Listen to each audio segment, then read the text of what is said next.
Good afternoon. I had the pleasure of meeting our distinguished speaker before today's luncheon, and when Andy told her that I was going to introduce her, she looked at me and said, "Don't screw it up." And it was a little more direct than that, but as a journalist, I can appreciate that directness. So I'm going to stick to the script here.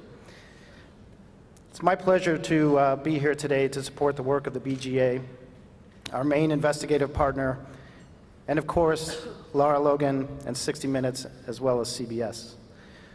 We're all part of one of the news media's most important functions, keeping the public informed despite the challenges we face in unearthing the truth. The way we achieve this, to borrow the BGA's words, Andy often says, is by shining a light on government and holding public officials accountable. The Sun-Times and the BGA do their watchdog work here in Illinois and in Washington, D.C., while Lara puts her life on the line by investigating governments in foreign countries where it's a life or death struggle, not a political conversation.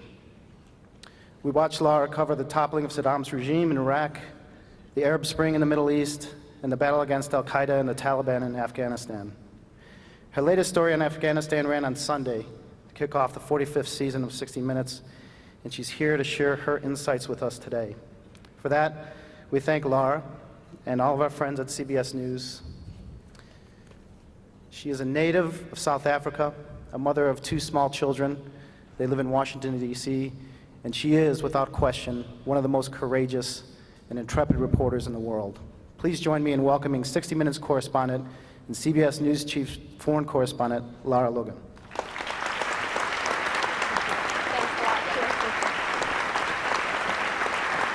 Thank you very much. Jim is actually being kind. What I said to him was, don't fuck it up, not don't screw it up. Welcome, everybody. Hello, Chicago. It's very nice to be here. Thank you so much. It's pretty amazing. I know that Andy Shaw is probably the force behind all these tables and all these people that are here. I understand that Andy brought the BGA back from death's door, and he did it single-handedly, obviously now with a big team behind him, but it's thanks to all of you. And we have, at 60 Minutes, a history with the BGA, and we hope to take that into the future. We hope to be fully exploiting all of your investigators and your hard work and the time you put on the ground here, and turning that into 60-minute stories and taking all the credit for it. That will they'll benefit the relationship as we move into the future. So I learned 2 interesting things in chatting to people in this room before lunch began. One is that I suppose I should watch what I say because more than half this room is full of lawyers. And the other is that this town is run by crooks. 6 out of your last 8 governors went to prison? Really? Wow. That explains why you need a BGA, right? I am very happy to be here. And in fact, the timing was incredibly fortuitous because for the last few years, I have been working on a story that when I first broached the idea, everybody looked at me like skeptically, even the trusted people around me who have been through a lot with me. And that was a story about al-Qaeda in Afghanistan today. It was funny because nobody thought that that was an issue to be paying any attention to, and nobody thought there was any real traction to that. And it pissed me off because I knew I wasn't wrong. I had covered that war from the beginning, and I had watched what was happening on the battlefield, and I have never missed a year of the Afghan war. I've been back every single year. Sometimes I stayed for a year and didn't come home. You know, and I knew that we were being lied to, and I knew that the American people were being misled. And when it comes to issues that I care about, like issues of national security, I don't think that politics should dictate your national security policy. And I don't know a journalist that likes being lied to. So that combination really set us on this path. That and the fact that the challenge of covering a war year after year after year is that how do I at 60 Minutes, I don't live on the ground in Kabul, Afghanistan anymore.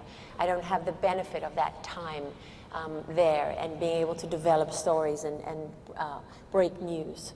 So what contribution can I make from afar? And that's when you look at the situation in Afghanistan, you look at the battlefield and you think, what's the smartest story that I can do? Because what's the story that tells people something that really matters? There's 100,000 things you can say about Afghanistan and about the war that are all interesting and relevant and important. But there's only one of two of them that dictate what it means and where it's taking us and what the consequences are of what we're doing there. And that's the way that I try to find my stories. And that led us into this investigation of Al-Qaeda in Afghanistan. And I want to show you just a short clip from the piece that ran on Sunday night so that you can have some sense of what I talk about as I move forward. You're in a tough spot right now. Can you explain why the sudden increase in these attacks? Well, I'm mad as hell about them, to be honest with you. We're going to get after this. It reverberates everywhere across the United States. You know, we're willing to sacrifice a lot for this campaign, but we're not willing to be murdered for it. Training Afghan troops like these Afghan Special Forces soldiers is the centerpiece of General Allen's mission. Once they're there, we're going to move. He's already had to suspend training twice because of the rise in insider attacks, which are threatening America's exit strategy. Should Americans brace themselves for more attacks? Is this going to continue? It will. The enemy recognizes this as a vulnerability. Can you tell Americans what's still at stake in Afghanistan after all these years of war? Terrorism has not gone away. It has increased. When you say that terrorism has increased, what do you mean exactly? If terrorism means violence against civilians, if terrorism means violence against our allies, it has increased.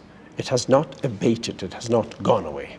We must then question how come they've returned. Well, that's a good question. How come? How come they've returned? How did that happen? Something must have gone wrong for that to happen. One place where things have gone wrong is in the mountains of Kunar in the east of the country, which has become Al-Qaeda's base of operations in Afghanistan today. These are enemy fighters and leaders, filmed there by our Afghan cameraman, who visited a number of different enemy camps. We couldn't go ourselves because it's too dangerous for Westerners to travel on their own to Kunar. They told our cameraman that they work side by side with Al-Qaeda and share their ideology. One Taliban commander agreed to meet with us in the Afghan capital. He's a specialist in suicide bombings trained by Al-Qaeda. The safest place we could find was the back of a car, and he would only talk if we concealed his identity. As we made our way through the streets, we had to avoid the city's heavy security and keep our cameras hidden from view. Who's behind the insider attacks, what the Americans call insider attacks, infiltrating the Afghan police and army? Is that you?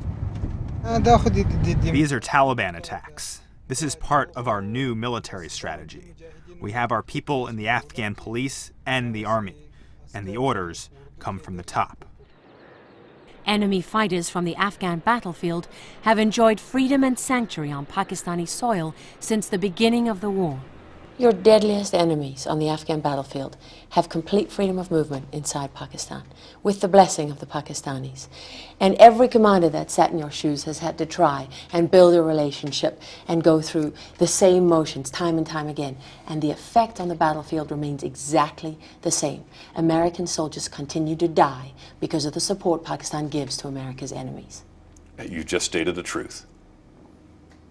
That's gotta make you mad. Yes, it does.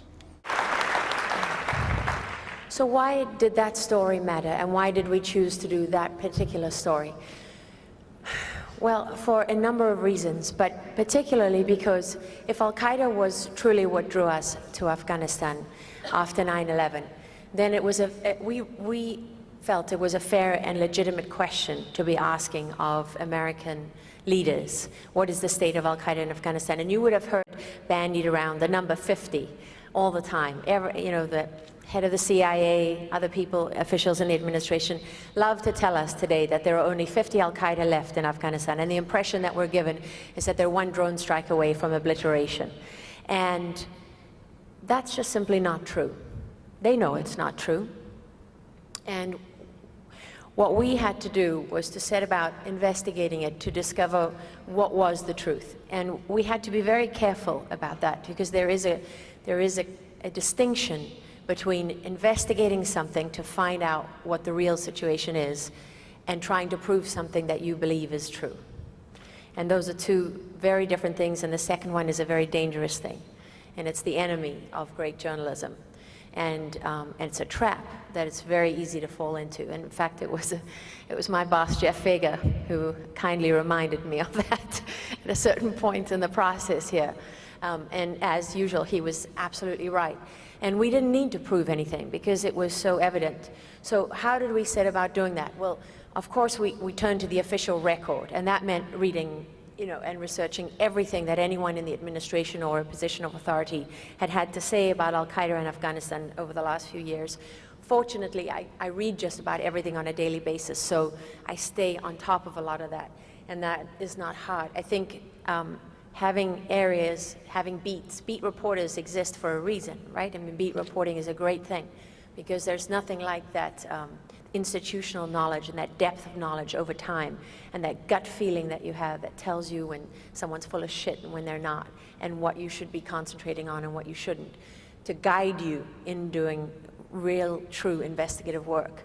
And so we not only had to look into all of that, but we had to look at every counterterrorism expert in the field. We went to the agencies, obviously to the CIA, to wherever we could go. We went to the think tanks. We went to anyone who could possibly know about this. And we kept hearing the same thing time and time again, is that, there's no political reason for anybody to be talking to you about this right now, because if we talk about al-Qaeda in Afghanistan, doesn't that undermine the argument for leaving? And that was really a problem for us. At one point, we even had in writing from the US military that al-Qaeda in Afghanistan was off the table, that they weren't even prepared to talk about that, which only made us more determined to talk about it, because when you're constantly knocked down, when people constantly try to bury you, and you have the sense that you're onto something, you know that it's worthwhile. It's hard not to doubt yourself, and you know that at the end of the day you're going to be standing alone on the 50-yard line in the Super Bowl, right? I mean, you're on the premiere of 60 Minutes, and you're saying something that nobody in the administration wants to hear. And a lot of people in the United States military don't want out there, because there were a lot of people who weren't helpful to us in the pursuit of this story. So you better not overstate it. You better know that what you're doing is correct, and you better not screw it up. And the official American position is only one part of that. Just as important to us was what al-Qaeda themselves had to say about this. There's been a narrative coming out of Washington over the last few years, many of it driven by Pakistani lobbying money and by Taliban apologists. One of my favorite things to read about is how the Taliban today is so unlike the Taliban of 2001. They're just a more moderate, gentler, kinder Taliban who just can't wait to see women in the workplace occupying, an equal role in society, and, great economic prosperity for all of Afghanistan, and don't really want to take us back 3,000 years into that terrible, terrible place that I witnessed in 2001 when I went with the Afghan soldiers who retook Kabul from the Taliban. It's such nonsense. And every now and then you'll read someone in a British paper or someone in an American paper, someone saying to you that they've been talking to the Taliban, and Taliban wanted to go to peace talks, and they're ready to renounce their links with al-Qaeda. There's really the theory is, if you pack up and go home from Afghanistan, the problem is over. The Taliban just want their country back. They've got no problem with you, and we can stop wasting billions of dollars and American lives in Afghanistan, and we can turn our backs on this war that has really been a waste of our time. That's amazing to me that that's where we are today. Because, I mean, not only do I remember the promises that were made, which is fine, you don't want to keep your promises, that's politics, I guess. But to think that there's any similarity between this and Vietnam is ridiculous. The Viet Cong didn't care what you did when you went back to America. The Viet Cong weren't fighting for an Islamic caliphate. The Viet Cong didn't have a global struggle. And it's amazing to me that we constantly ignore what Al-Qaeda and the Taliban and Haqqani and all these groups tell us every day in their own newspapers, in their own statements. They share something. They share an idea. Al-Qaeda is not an organization. You don't have to have a card, a membership card or a badge or something that we recognize in our society, something that the FBI can say, okay, I know what that is. I'm going to hold you responsible for what you did in Libya, and we're going to put you on trial in America. This is terrorism. It's a completely and utterly different fight from anything we have faced in our history. And that's why we chose to do this story. Because what's the one thing about Afghanistan that's going to come home to haunt us? What we have done there for the last 11 years, our role in the Middle East, our role across the world, our way of life is under attack. And if you think that's government propaganda, if you think that's nonsense, if you think that's warmongering, you're not listening to what the people who are fighting you say about this fight. In your arrogance, you think you write the script. But you don't. There's two sides, and we don't dictate the terms. In fact, after 11 years of a war in Afghanistan, where we're surrendering, rushing for the exits as fast as we can, not only do we not dictate the terms, but we have less power to dictate anything on the world stage. And we now face an enemy, that former US Ambassador Ryan Crocker, whose interview didn't make this piece, but we did talk to him, and he said, we've killed all the slow and stupid ones. The ones that are left are more committed, and they didn't become any kinder or gentler in the last 11 years. And he's absolutely right. Another thing Ryan Crocker said was, we think we've won the campaign when they haven't even begun to fight. And that's right. So as a reporter doing investigative work, I chose this subject because, one, I can't stand that there's a major lie being propagated about the real situation. I don't care who's in power. I don't care who's behind it. I'm looking only at, like I said to General Allen, you can sit here and tell me that you're building a relationship with the Pakistanis. Let me see. General McNeil, the first commanding general in Afghanistan, told me that. So did his replacement, General Barno. General Eikenberry chose not to discuss it and walked out before the interview. General McNeil told me that again after his second term in Afghanistan, before he retired. General Schlosser, when he was there, and General Allen, who was so remarkably frank and passionate in his interview that I went there. You know, he was kind of like the invisible general. People don't know a lot about General Allen.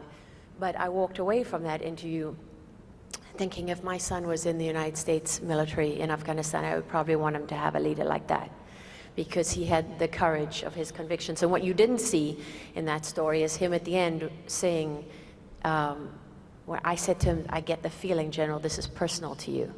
And he said, I didn't come here.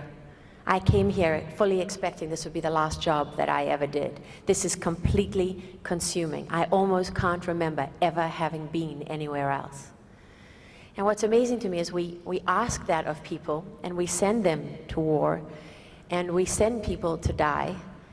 And if anyone wants to know what your tax dollars also pay for, because we were talking about tax dollars earlier, go and visit Walter Reed sometime, or Bethesda National Medical Center, as it's called, or take your family to Arlington Cemetery and see the fresh graves that have been dug, those soldiers haven't been put in the ground by Hamas and other people on the terrorist list. They've been put there by Al-Qaeda and the Taliban and Haqqani and the Pakistani government and all those people who want to destroy the United States, the West, and our way of life. So we tried very hard with this story to get to the places that are difficult to get to. Al-Qaeda changed the nature of journalism forever when they slit Daniel Pearl's throat on camera. They changed our currency. Journalists no longer had a value in reporting things and being witnesses. They became participants in the conflict and in the fight.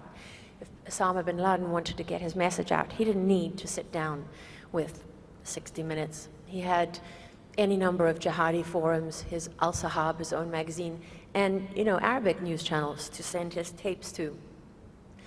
And when you go into a situation like the one I was with that Taliban commander, you always got to think, what's his motivation for talking to me? Because that, in the end, is really going to be the thing that determines whether I walk away from that meeting or I don't, right? Because there's obviously a certain amount of risk involved in all of these decisions, but at the end of the day, if you really believe that someone is there for the reasons they say they are, then you've got a chance of coming away from it alive.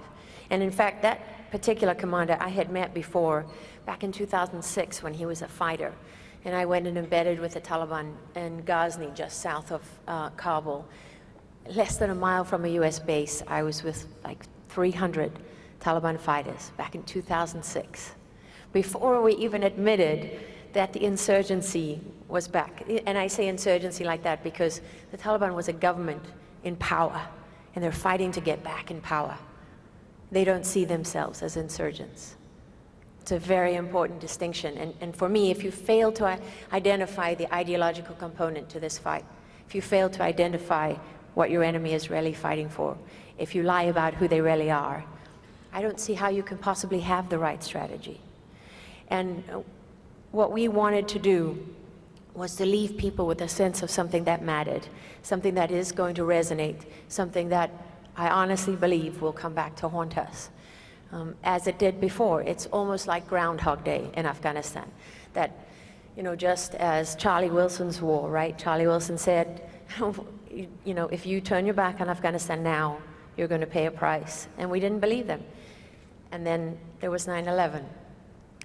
And when I look at what's happening in Libya, there's a big song and dance about whether this was a terrorist attack or a protest. And you just want to scream, for God's sake. Are you kidding me? The last time we were attacked like this was the USS Cole, which was a prelude to the 1998 embassy bombings, which was a prelude to 9/11. And you're sending in FBI to investigate.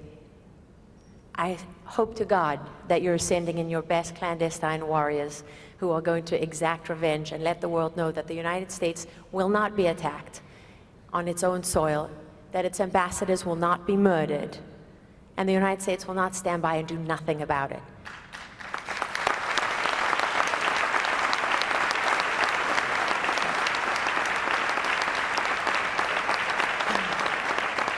So like every good television reporter, I've completely gone over my time. I would love to take questions because that's my favorite part, but I think we're running late, and I think that's not on the program.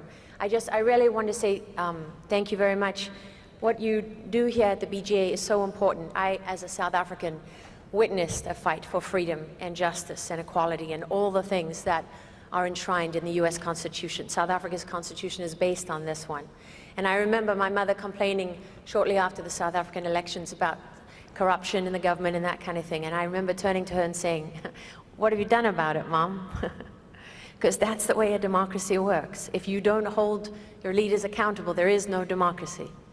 Human nature has shown us time and time and time again that left unchecked, people don't fall into the best of themselves. They fall into the worst of themselves. And it's organizations like this that are here to make sure that doesn't happen and to protect the thing that really we go out there every day and fight for. The reason that I do my job is the same reason that Andy runs this organization and the same reason that you are here supporting it. And I just want to say thank you very, very much. And thank you, CBS, and my colleagues there for coming here today.